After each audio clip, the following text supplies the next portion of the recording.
আমাৰ বিৰোধী পক্ষকেইটাৰ মাজত কাজিয়া লগাবলৈ আপোনালোকে একদম দপদপাই থাকে, ৰাতি টোপনি নাহে নহয়। বিজেপি আৰু এজেপিৰ ভিতৰত যে কাজিয়া লাগি আছে, UPPLক যে লাট দিলে, বড়ো দিলে নে নাই, সেই কথাটো এবাৰ নকয় কেলে? হিমন্ত বিশ্ব শৰ্মা মোৰ মেনেজাৰ নেকি? মই কেইটা চিটত সন্তুষ্ট হ'ম তেওঁ মোৰ মেনেজাৰ নেকি? মই তেওঁক এপইণ্ট কৰি থৈছো নেকি? নে মোৰ PA তেওঁ, মোৰ ব্যক্তিগত সহায়ক নেকি? আমি আমাৰ দলে সিদ্ধান্ত ল'ম কেইটা চিট লাগে, দুটাতো সন্তুষ্ট হ'ব পাৰোঁ, এটা নহ'লেও সন্তুষ্ট হ'ব পাৰোঁ, আৰু 25টা নহ'লেও নামানিব পাৰোঁ। মই বোলো মই জেইলত গৈছোঁ 36 বাৰ, কিন্তু দেশৰ কাৰণে গৈছোঁ। আপোনাৰ নিচিনাকে মানুহ মাৰি আৰু পইচা তুলি যোৱা নাই। কিমানখন আসন বিচাৰিছে? কিমানখন আসন বিচাৰিছোঁ সেইটোতো মই আপোনাক ক'ব নোৱাৰিম। সেইটো আমি আলোচনাৰ মজিয়াত কৰিম। আৰু আপোনালোকে যিমান কাজিয়া লগাবলৈ চালেও আমি বিৰোধী দলকেইটাই কাজিয়া নালাগো। এইবাৰ কাজিয়া লাগিম অকল বিজেপিৰ লগত, হিমন্তক ব্ৰহ্মপুত্ৰত দলিয়াই। এটা কথা একদম খাটাং থাকিব, আমাৰ ইতিমধ্যে বিৰোধী পক্ষৰ বুজাবুজি হৈ গ'ল, আমি এলায়েন্সত আহি গ'লো। এতিয়া চিট বিতৰণ কৰিবলৈ বাকী আছে।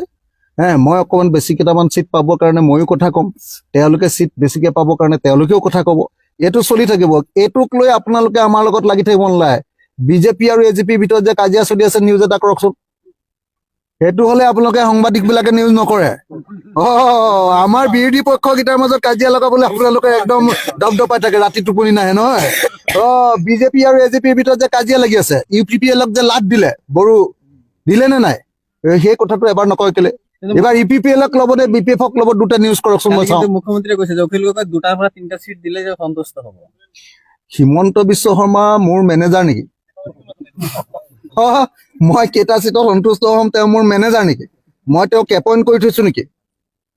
নে মোৰ PA তেওঁ, মোৰ ব্যক্তিগত সহায়ক নেকি?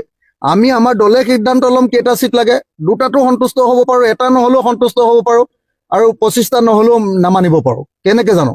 তেওঁ জানে নেকি এইটো কথা? তেওঁতো নাজানে। এইবিলাক কথা কৈ লাভ নাই। হিমন্ত বিশ্ব শৰ্মাই কৈছিলে বোলে 20টা লাগিব বুলি, অখিল গগৈ কৈছে। আমি 20টা লাগিব বুলি কৈছো নেকি? তালিকাখন চাই লওকগে। তেওঁ বোলে বহুত চোৰাংচোৱা থাকে কংগ্ৰেছৰ ভিতৰত। আমি যে তালিকা দি দিলো, তেওঁ গম পায় নেকি কেইটা আছে? একবাৰ কওকচোন আমি কেইটা তালিকা দিছো। বেছি উস্তাদি আমাৰ আগত, মোৰ আগত হিমন্ত বিশ্বই মাৰি লাভ নাই। বেলেগৰ আগত মাৰিব পাৰিব, বেলেগক ধমকি দিব পাৰে। মোক ধমকি দিওঁতে আপোনালোকে বিধানসভাত দেখিছে নে নাই? মই কি ক'লো?